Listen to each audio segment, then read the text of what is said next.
कहून नमोकारम अर्हंताणं तहे वसीधाणं आयर्यवध्यायाणं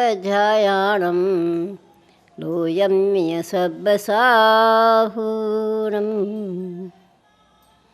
श्री देवादिदेव श्री चंद्र प्रभु भगवान की, बोले श्री पार्श्वनाथ भगवान, आचार्य चक्रवर्ती श्री शांति सागर जी महाराज की, बोले आचार्य रत्न 108 से अजित सागर जी महाराज की, गुरुवार आचार्य कल्प 108 से सन्मति सागर जी महाराज की, बोले जैन धर्म की जय।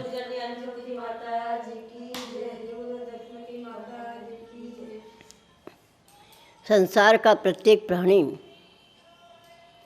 इस संसार में रहकर जब तक सम्यक्त नहीं होता है तब तक कसाएँ दूर होती नहीं है।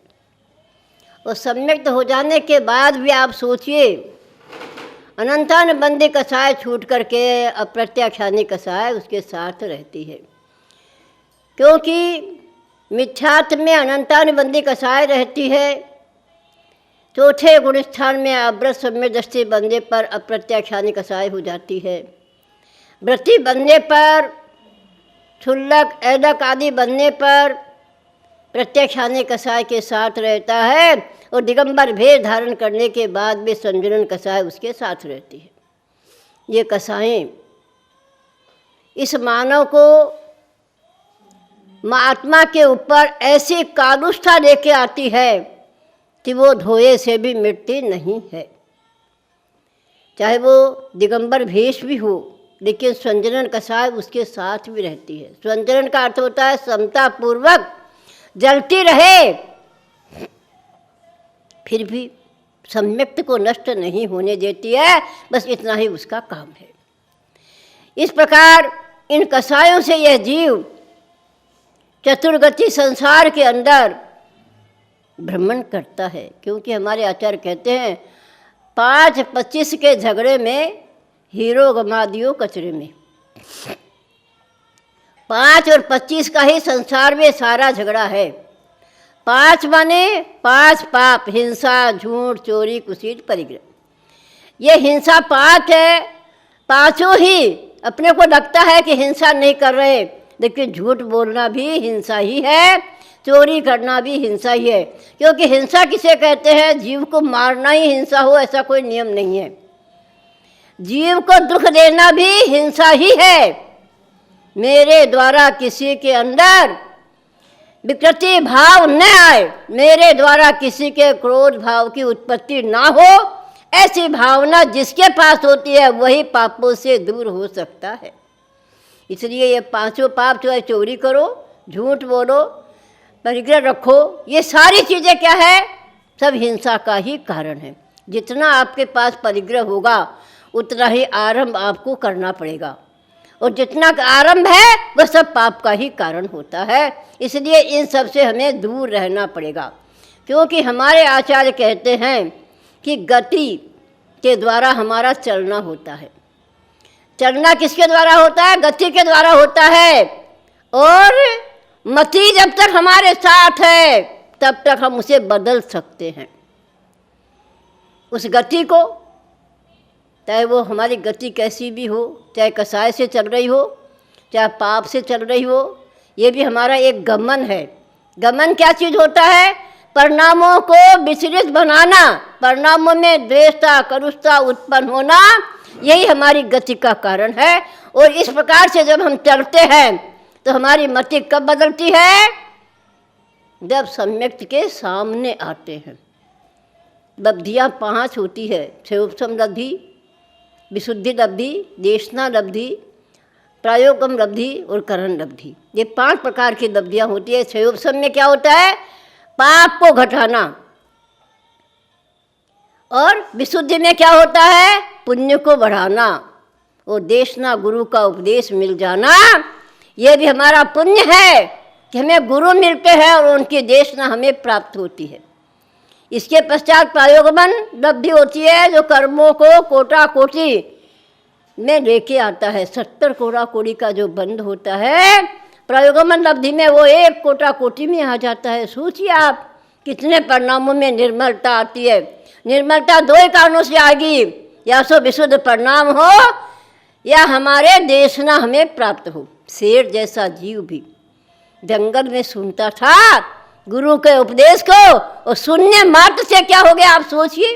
हम तो मानव हैं, वह तो जंगल का राजा था, कितना पाप नित्य उसे करना होता है, लेकिन फिर भी गुरु के उपदेश से उस देशना को प्राप्त करके सम्यक्त को ग्रहण करता है और कर्मों को कोटा कोटि में लेके आता है, और करण लब्धि जब आ जाती है तो सम्यक्त हो जाता है।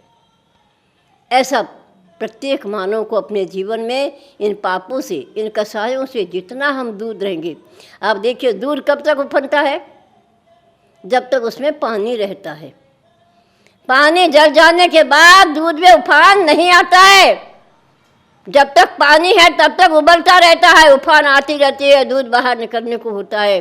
बस ये दूध में जैसे पानी है, ऐसे हमारी आत्मा के अंदर विभाव भाव, इन कसायों को भरे हुए परिणामों से यह जीव उछलता रहता है, दुखी बनता रहता है, और वह कसाय आपके बाहर निकलती रहती है। जैसा जैसा पानी जलता है वैसा वैसा दूध अपने आप शांत होता चला जाता है। इसी प्रकार से हमारी ये कसाय है, जितनी हमारी बाहर निकलेगी, जितने हमारी दुनिया के ऊपर हमें आक्रोश जब तक नहीं बंद होगा। क्रोध एक जीवन का आंधी है, ये आंधी कब चल जाए हमें पता नहीं चलता है। बस इसी प्रकार से कहाँ से एक शब्द हमें मिल जाता है और ये हमारी सारी चीज़ें बाहर आ जाती है, कसाय बाहर आ जाती है। हमारे आचार्य कहते हैं धर्म जीवन के अंदर आत्मा से उत्पन्न होता है, धर्म कहीं बाहर से नहीं आता, सब आत्मा में भरा रहता है। इसीलिए कहा गया है कि मस्तक झुकाओ, अहंकार स्वयं दूर हो जाता है। अगर हमारा देखिए पत्थर खा करके भी आम मीठे फल देता है, बस इसी प्रकार से हमारा मस्तक अगर नीचे झुका हुआ है तो क्या होता है, सामने वाले का अपने आप शांत होता है और हमारा मन भी शांत हो जाता है। इसलिए कहते हैं मस्तक झुकाओ, अहंकार स्वयं दूर होता है। और आंखें गीली कर लो तो पत्थर भी पिघल जाता है।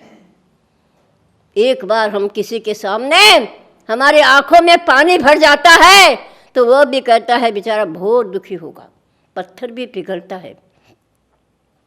ऐसा कोई मानव का आत्मा नहीं कि वो कठोर बनकर के पत्थर बन जाए।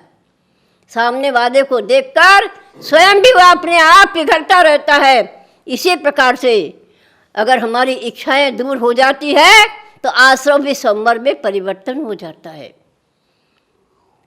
परिवार संवर कब होगा? जब सम्यक्त होगा। बिना सम्यक्त के संवर हो सकता नहीं है। इसीलिए कहे दांतों को भी अगर हम शांति देंगे तो पेट को भी शांति मिल जाएगी।